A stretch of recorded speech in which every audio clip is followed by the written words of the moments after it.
Assalamualaikum warahmatullahi wabarakatuh. Hari kiamat adalah sebuah kepastian yang telah Allah janjikan di dalam Al-Quran. Ia bukanlah cerita dongeng atau khayalan semata, melainkan sebuah realitas yang pasti akan dihadapi oleh seluruh umat manusia tanpa terkecuali. Keimanan kepada hari akhir merupakan rukun iman yang kelima, menjadi pondasi keyakinan seorang muslim. Tanpa meyakininya, maka goyahlah seluruh bangunan iman kita. Oleh karena itu, kita wajib percaya bahwa dunia yang fana ini akan berakhir, dan kita semua akan dibangkitkan kembali untuk mempertanggungjawabkan setiap perbuatan yang telah kita lakukan selama hidup di dunia. Ini adalah janji Allah yang tidak pernah mungkir.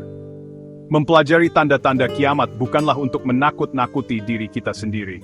Bukan pula untuk menebak-nebak kapan tepatnya hari itu akan tiba, karena hanya Allah Subhanahu wa Ta'ala yang mengetahui waktunya. Tujuan utamanya adalah sebagai pengingat, sebagai alarm bagi kita yang seringkali lalai dan terbuai oleh pesona dunia. Dengan mengetahui tanda-tanda tersebut, hati kita diharapkan menjadi lebih waspada. Kita menjadi sadar bahwa waktu yang kita miliki sangatlah terbatas. Setiap detik yang berlalu adalah langkah yang semakin mendekatkan kita kepada akhir zaman, sehingga kita termotivasi untuk senantiasa memperbaiki diri dan mempersiapkan bekal terbaik. Tanda-tanda kiamat terbagi menjadi dua, yaitu tanda-tanda kecil, sugra, dan tanda-tanda besar, kubra. Tanda-tanda kecil sudah banyak yang kita saksikan terjadi di sekeliling kita saat ini. Misalnya, berlombanya manusia dalam membangun gedung-gedung tinggi, ilmu agama yang mulai dicabut, serta banyaknya fitnah yang merajalela. Namun, yang akan menjadi fokus kita kali ini adalah salah satu tanda besar, yaitu kemunculan Dabah al-Ard. Ketika tanda-tanda besar ini mulai muncul satu persatu, itu menandakan bahwa pintu taubat akan segera ditutup dan akhir dunia sudah benar-benar diambang mata. Oleh sebab itu, penting bagi setiap muslim untuk membekali diri dengan ilmu tentang akhir zaman ini. Bukan untuk menjadi peramal, tetapi untuk menjadi hamba yang lebih bertakwa. Pengetahuan ini akan menguatkan iman kita kepada kebenaran Al-Quran dan hadis Nabi Muhammad Sallallahu Alaihi Wasallam. Ia menjadi lentera yang menerangi jalan kita di tengah kegelapan fitnah akhir zaman. Dengan memahami tanda-tanda ini, kita tidak akan mudah terkejut atau goyah imannya ketika peristiwa-peristiwa besar itu terjadi kelak. Sebaliknya, kita akan semakin yakin akan kebesaran dan kekuasaan Allah Ta'ala. Siapakah Dabah ini? Namanya mungkin terdengar asing bagi sebagian orang, namun keberadaannya telah disebutkan oleh Allah di dalam Al-Quran. Allah berfirman dalam surah An-Naml ayat 82, "Dan apabila perkataan telah jatuh atas mereka, kami keluarkan sejenis binatang melata, Dabbah, dari bumi yang akan mengatakan kepada mereka, bahwa sesungguhnya manusia dahulu tidak yakin kepada ayat-ayat kami." Ayat ini dengan jelas mengabarkan tentang kemunculan seekor makhluk dari dalam bumi. Kata Dabbah sendiri secara harfiah berarti binatang yang melata atau bergerak di atas bumi, menunjukkan sifat fisiknya. Para ulama tafsir dan hadis telah banyak membahas tentang makhluk ini. Meskipun tidak ada penjelasan yang sangat rinci mengenai bentuk pastinya, Rasulullah Shallallahu Alaihi Wasallam telah memberikan beberapa petunjuk. Dalam beberapa riwayat hadis, disebutkan bahwa Dabbah adalah makhluk yang sangat unik dan tidak seperti binatang yang pernah kita lihat sebelumnya. Ia digambarkan memiliki ciri-ciri gabungan dari beberapa hewan, sebuah penampakan yang luar biasa dan ajaib. Kemunculannya bukan dari proses kelahiran biasa, melainkan langsung dikeluarkan oleh Allah dari perut bumi sebagai salah satu mukjizat besar menjelang kiamat. Kehadiran Dabbah bukanlah tanpa tujuan.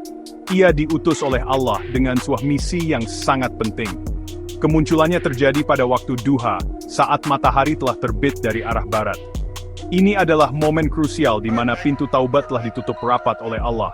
Tidak ada lagi gunanya penyesalan, tidak ada lagi kesempatan untuk beriman bagi orang-orang kafir. Dabbah muncul sebagai penegas dari ketetapan Allah tersebut.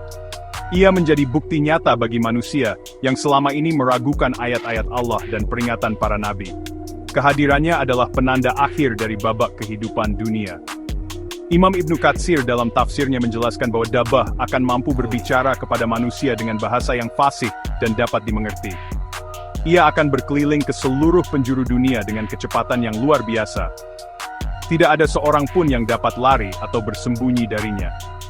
Semua manusia, baik yang berada di kota maupun di desa, di darat maupun di lautan, akan ditemuinya. Ini menunjukkan betapa besar kekuasaan Allah yang mampu menciptakan makhluk sedemikian rupa untuk menjalankan perintahnya di akhir zaman, sebagai penutup dari segala perdebatan tentang kebenaran. Tugas utama Dabah sangatlah spesifik dan monumental. Ia datang bukan untuk menghancurkan atau menyakiti secara fisik, melainkan untuk memberikan tanda pembeda yang jelas antara orang beriman dan orang kafir. Rasulullah Shallallahu Alaihi Wasallam bersabda bahwa Dabah akan keluar dengan membawa dua benda agung. Di satu tangannya, ia membawa tongkat Nabi Musa alaihi salam, dan di tangan lainnya, ia membawa cincin Nabi Sulaiman alaihi salam. Kedua benda ini adalah simbol mukjizat dan kekuasaan yang pernah Allah berikan kepada para nabinya, dan kini digunakan untuk tugas terakhir di muka bumi. Dengan tongkat Nabi Musa, Dabah akan memukul dahi setiap orang mukmin. Pukulan itu tidak akan menyakitkan, namun akan sebuah tanda cahaya yang terang benderang di wajah mereka. Wajah orang-orang beriman akan bersinar cemerlang, memancarkan nur keimanan yang selama ini mereka simpan di dalam hati. Tanda ini menjadi bukti nyata keimanan mereka di hadapan seluruh makhluk. Mereka akan dikenali sebagai pengikut kebenaran, hamba-hamba Allah yang setia hingga akhir. Ini adalah sebuah kehormatan besar yang Allah berikan kepada mereka di penghujung zaman. Sebaliknya, dengan cincin Nabi Sulaiman, Dabah akan mengecap atau menyetempel hidung setiap orang kafir. Cap tersebut akan membuat wajah mereka menjadi gelap, hitam, dan suram. Tanda ini menjadi simbol kekufuran dan penolakan mereka terhadap kebenaran selama hidup di dunia. Tidak ada lagi yang bisa mereka sembunyikan. Kemunafikan akan terbongkar, dan kekafiran akan tampak jelas di wajah mereka. Semua orang akan tahu siapa kawan dan siapa lawan. Pada saat itu, tidak ada lagi ruang untuk berpura-pura atau berbohong tentang status keimanan seseorang. Setelah Dabah menyelesaikan tugasnya, manusia akan hidup berdampingan dengan tanda tersebut di wajah mereka. Orang-orang akan saling memanggil, "Wahai mukmin," atau "Wahai kafir." Perbedaan antara keduanya menjadi sangat jelas dan tidak dapat ditutupi lagi. Di pasar, di rumah, dimanapun mereka berinteraksi, identitas iman mereka akan langsung terlihat. Ini adalah pemisahan terakhir sebelum pengadilan akhirat yang sesungguhnya. Sungguh sebuah keadaan yang sangat dahsyat, di mana keimanan dan kekufuran tidak lagi menjadi urusan hati yang tersembunyi, melainkan menjadi tanda fisik yang kasat mata. Kisah tentang kemunculan Dabah bukanlah sekadar cerita untuk masa depan yang jauh. Ia adalah cermin dan pelajaran berharga bagi kita yang hidup hari ini, pada tanggal 30 Juni 2025. Setiap tanda kiamat yang dikabarkan oleh Rasulullah adalah sebuah pesan cinta dari Allah. Pesan agar kita tidak terlena, agar kita segera bangun dari tidur panjang kelalaian kita. Sebelum Dabah benar-benar keluar, sebelum matahari terbit dari barat, pintu taubat masih terbuka selebar-lebarnya. Inilah kesempatan emas yang Allah berikan kepada kita untuk kembali kepadanya, untuk memohon ampunan atas segala dosa dan kesalahan. Bayangkanlah keadaan ketika tanda itu telah diberikan. Tidak ada lagi gunanya iman yang baru dinyatakan. Tidak ada lagi manfaatnya taubat yang baru diucapkan. Saat itu, yang ada hanyalah penyesalan abadi bagi mereka yang menyia-nyiakan waktu. Oleh karena itu, marilah kita manfaatkan sisa umur yang kita miliki saat ini dengan sebaik-baiknya. Jangan menunda-nunda untuk bertaubat. Jangan menunggu tua atau menunggu datangnya musibah untuk mendekatkan diri kepada Allah. Karena kita tidak pernah tahu kapan ajal akan menjemput atau kapan tanda-tanda besar kiamat akan mulai bermunculan. Perkuatlah iman kita dengan ilmu dan amal. Pelajari Al-Quran, dalami sunnah Nabi, dan duduklah di majelis-majelis ilmu. Karena iman tanpa ilmu akan rapuh dan mudah goyah oleh badai fitnah. Setelah berilmu, maka beramallah.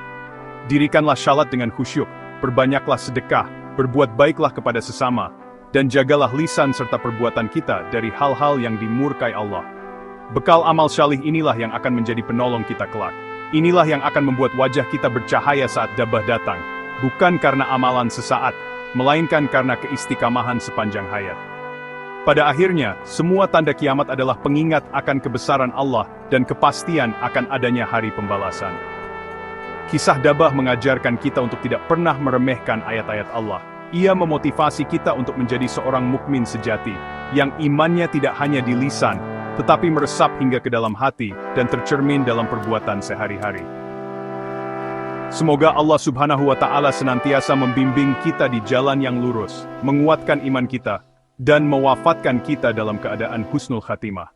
Amin ya rabbal alamin. Wassalamualaikum warahmatullahi wabarakatuh.